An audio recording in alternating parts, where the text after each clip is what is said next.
The calendar era.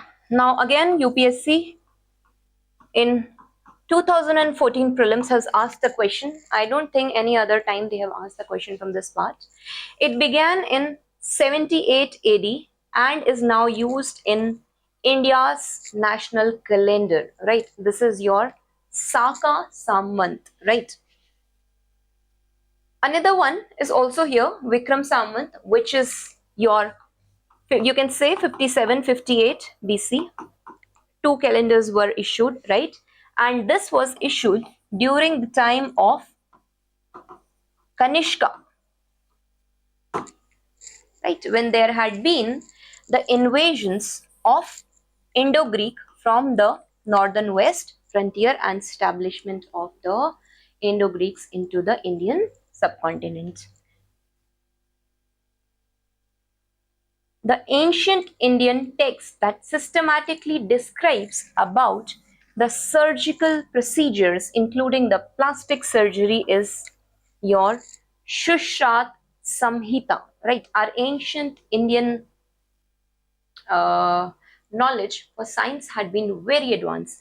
Charak Samhita, it consisted of the knowledge of plants and herbs, right?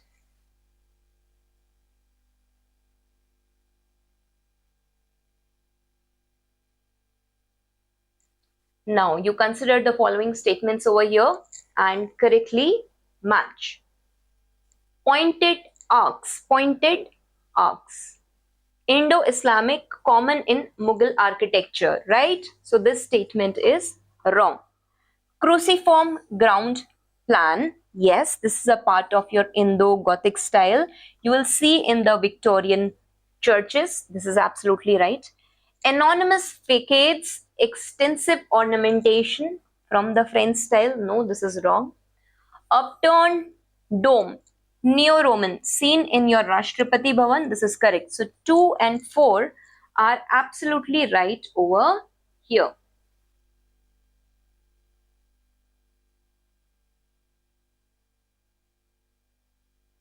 With reference to Gupta period inscriptions, consider the following statements, okay?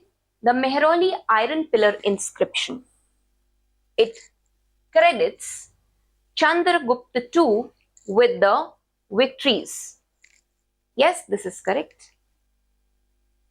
The air-hole inscription, it was composed by Ravi Kirti, court poet of Pulkasen II.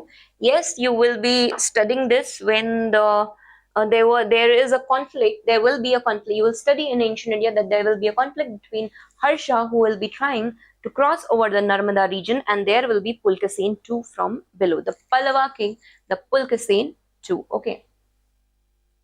Prayag Prashati was written by Harisena, which praises the Samudragupta.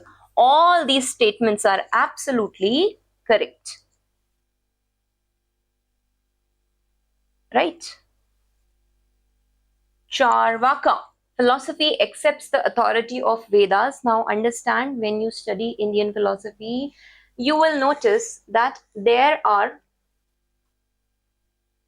Gnostic school of philosophy, and these Gnostic school of philosophies are basically rejecting the authority of the Vedas. They are not rejecting the authority of God, understand, but Charvaka, he does reject that.